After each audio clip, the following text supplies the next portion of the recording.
СДСМ индиректно призна дека златната виза на Венко Филипче е автентична. Им требаа 9 дена да смислат каков таков одговор за скандалот со Емиратите и да смислат нова закана до нашиот медиум. Бараат да кажеме дали документите се оригинал или не, иако во секој случај ќе поднеле кривична пријава против Алфа. Доколку документите не беа вистински, зошто би ја правеле целата драма? Нека тужат веднаш за објавување наводен фалсификат, но бидејќи очигледно немаат основа за тоа, се закануваат со кривична за објавување на лични поратоци. Тоа е помалку чудно бидејќи сите поратоци кои се приватни согласно законот за лични поратоци беа сокриени, а Филипче е јавна личност, поранешен министер и сегашен претседател на партија, која се само прогласува за најголема опозицијска.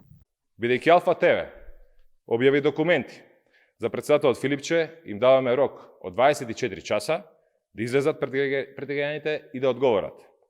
Дали документите и визите се фалсификувани или се автентични и оригинални? И најавуваме веднаш, доколку се фалсификат, ќе заработат кривична пријава за објавување на лажни податоци. А доколку се автентични, тогаш ќе следува пријава за злоупотреба согласно Законот за заштита на личните податоци.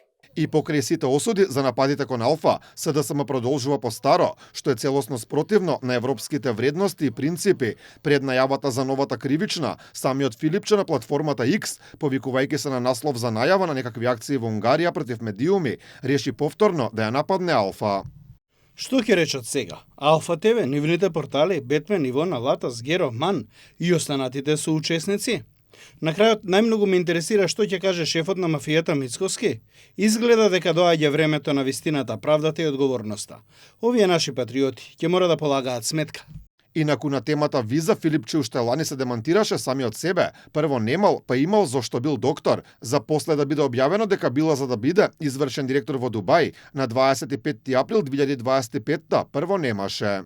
Немам виза која што е поврзана со инвестиции, немам виза која што е поврзана со недвижнини, немам милијадници евра, немам сметки, немам виза која што е поврзана со милиони авиони, камиони, едноставно имам само виза која што ми е возможила да патам. За само 2 недели подоцна да каже дека имал, но ја добил бидејќи бил стручен како доктор и неврохирург, па преговарал за работа во болница во Дубај.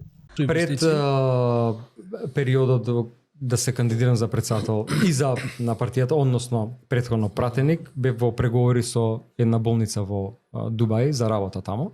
И добро напредуваа преговорите, дури завршија една форма на валидација на документите, меѓутоа тој процес сега практично е ставен на стендбај. Инаку не помина ниту еден месец од првата кривична пријава која СДСМ ја поднесе против Алфа за наводно нелегално финансирање, но тоа не е ништо ново. Во владењето на оваа партија Алфа секојдневно беше домаќин на финансиските инспектори, кои има увид во целата документација за финансиското работење. Нашиот медиум беше жртва и на хајки кои против Алфа ги водеше тогашното СЈО, предводено од правосилно осудената за криминал Катица Јанева, но и при контролите на специјалните обвинители не беше пронајдена никаква дамка во работењето на телевизијата.